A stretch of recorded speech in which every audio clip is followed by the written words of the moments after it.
আসসালামু আলাইকুম, সবাইকে স্বাগতম জানাচ্ছি। আজকের ভিডিওতে টপিক দেখতে পাচ্ছেন, আমরা ফাংশন কি সম্পর্কে আলোচনা করব।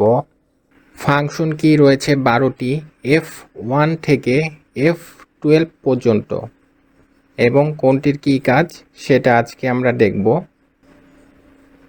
F1 থেকে F12 ফাংশন কি। প্রথমে আসছে F1। F1 হচ্ছে হেল্প।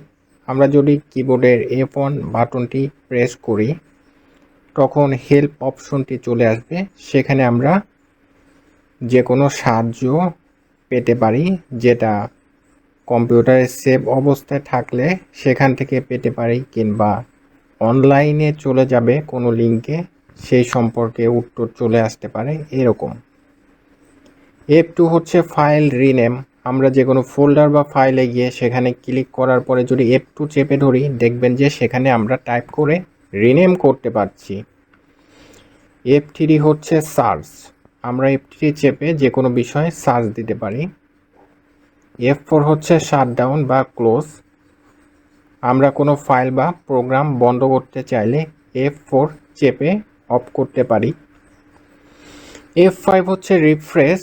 অনেকে হয়তো জানেন, F5 আমরা বারবার প্রেস করলে উইন্ডোজ কম্পিউটার রিফ্রেশ হয়।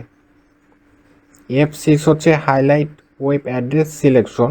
আমরা কোনো ব্রাউজারে গিয়ে যদি F6 চাপ দেই তাহলে এটা অ্যাড্রেস বারে চলে যাবে। আমরা তখন অ্যাড্রেস টাইপ করতে পারবো, কিংবা কোনো অ্যাড্রেস থাকলে সেটা এডিটও করতে পারবো। সো কোনো অ্যাড্রেসে যেটা F6 ইউজ করা হয়।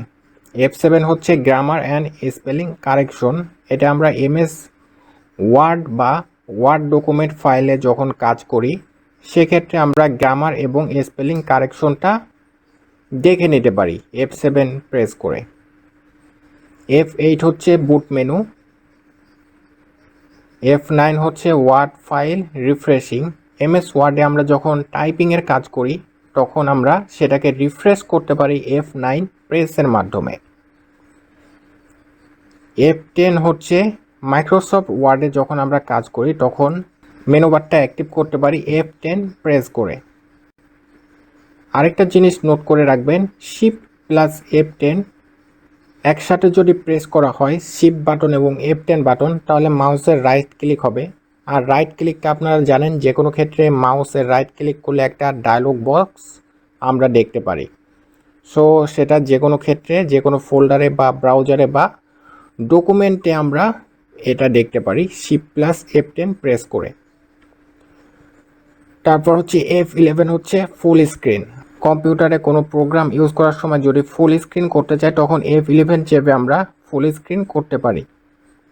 আর সর্বশেষ হচ্ছে F12 হচ্ছে সেভ অ্যাজ। যে কোনো ফাইল ডকুমেন্ট লেখার পরে আমরা MS ওয়ার্ডে সেভ করতে পারি F12 প্রেসে।